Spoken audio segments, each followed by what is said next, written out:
अल्लाह अल्लाह क्या मुबारक नाम है, अल्लाह अल्लाह आशिकों का काम है, अल्लाह अल्लाह तू मेरा रहमान है, अल्लाह अल्लाह तू मेरा रहीम है, अल्लाह अल्लाह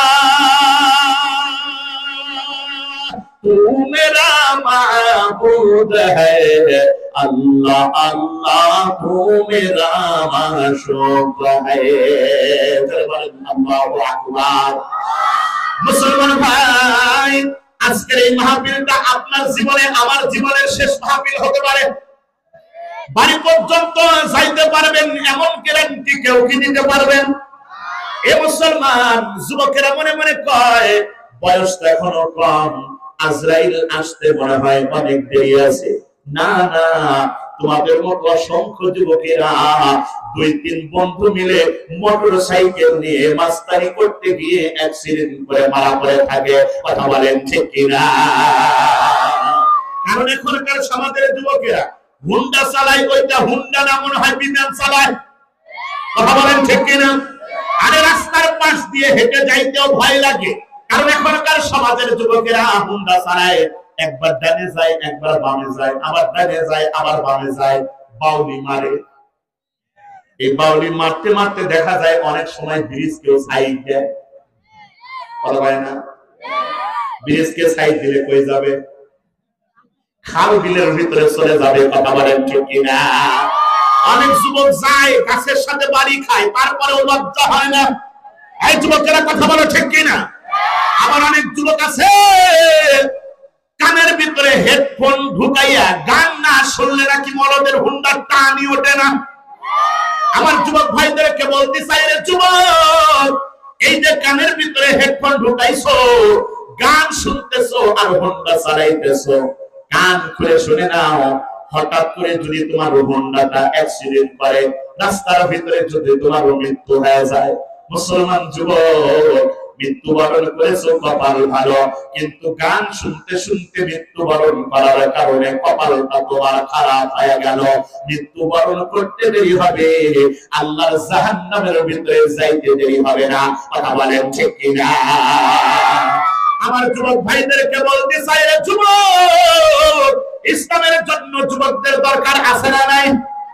এই যুবকের আওয়াজ করে বলো, আছে না নাই? আরে আমরা 1971 সালের স্বাধীনতা দেখি নাই, কিন্তু 2024 সালে যুবকদের পাওয়ার দেখেছি।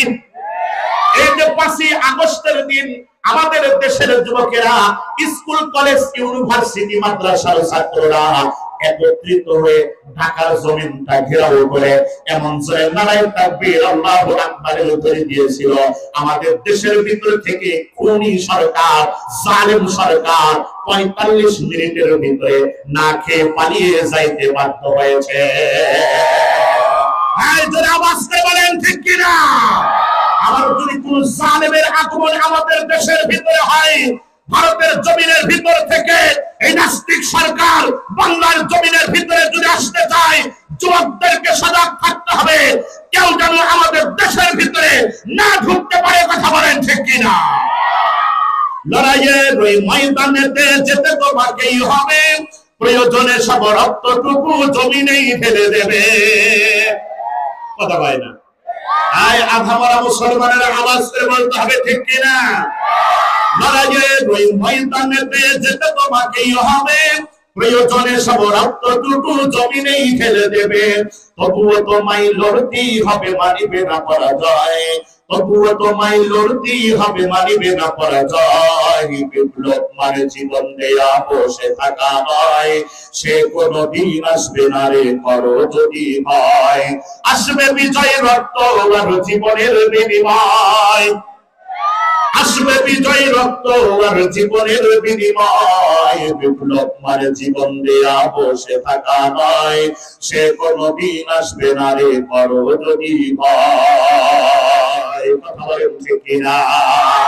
পবিত্র কোরআনে কারীমের জন্য, ইসলামের জন্য, দ্বীনের জন্য, আখিরি জামানার পয়গম্বরের জন্য দেশের ভিতরে কোরআনের শাসন ব্যবস্থা, কোরআনের আইন চালু করার জন্য জীবন দিতে প্রস্তুত আছেন কে কে? দুহাত আল্লাহকে দেখা দেন।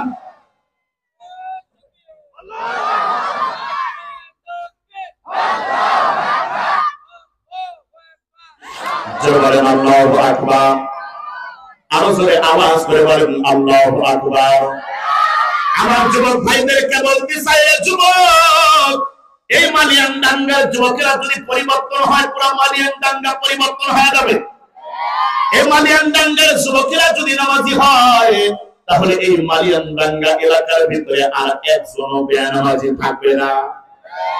সন্তান যদি নামাজি হয়, বাবা যদি দেখে তার সন্তান প্রতিদিন ফজরের নামাজ পড়ার জন্য মালিয়ানডাঙ্গা বাজার জামে মসজিদের ভিতরে চলে যায়, বাবা চিন্তা করবে, হাই রে হাই, আমার সন্তান প্রতিদিন ফজরের সময় মসজিদের ভিতরে যায়, 5 ওয়াক্ত নামাজ মসজিদে জামাতের সাথে আদায় করে, আর আমি কেমন বাবা হইলাম, আমি ঘরের ভিতরে শুয়ে থাকি।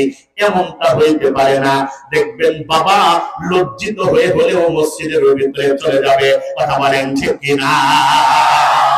আমার যুবক ভাইদেরকে বলতে চাই, রে যুবক, সমাজটাকে পরিবর্তন করতে হলে যুবকদের আগে পরিবর্তন হওয়া লাগবে। কথা বলেন ঠিক কিনা? কি পরিবর্তন হওয়া লাগবে? আমাদের সমাজের যুবকদেরকে আশিকে রাসূল হওয়া লাগবে, নবীর আশিক হওয়া লাগবে, নবীর সুন্নাত ভিতরে বাস্তবায়ন করা লাগবে। যুবকরে কান খুলে শুনে নাও, একজন আশিক রাসূল যুবকের সামনে দাঁড়াইয়া কখনো কোন নাস্তিক মুরতাদ কথা বলার সাহস পায় না। কিন্তু কপাল বড় খারাপ, এই যেখানে কত মানুষ বসে আছেন, কারো মুখের ভিতরে দাড়ি আছে তো কারো মুখের ভিতরে দাড়ি নাই। কথা বলে না? কারো মাথার ভিতরে টুপি আছে তো কারো মাথার ভিতরে টুপি নাই।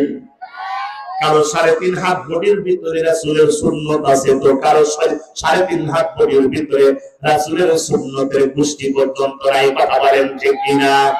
আরে কপাল বড় ভালো, আপনার নবী আমার নবী আল্লাহর কাছে বদদুয়া করে নাই। নবীজি যদি আল্লাহর কাছে বদদুয়া করতেন, আল্লাহ আমার উম্মতের ভিতর থেকে যারা আমি নবীর সুন্নতের পাবন্দী হবে না, আমি নবীর সুন্নত তাদের 3.5 হাত বডির ভিতরে বাস্তবায়ন করবে না, এরা যেন ধ্বংস হয়ে যায়। তাহলে কান খুলে শুনে নেন, নবী যদি বদদুয়া করতেন তাহলে এই পৃথিবীর জমিনের ভিতরে বিনা সুন্নাত পড়া লোক একটাও জীবিত থাকতো না। কথা বলেন ঠিক কিনা? মুসলমান ভাই, কিন্তু নবীজি বদদুয়া করে নাই, আর উম্মতের জন্য বদদুয়া করে তো দূরের কথা, আপনার নবী আমার নবী কখনো কোনো কাফের মুশরিকদের জন্য আল্লাহর কাছে বদদুয়া করে নাই। আল্লাহু আকবার বলেন।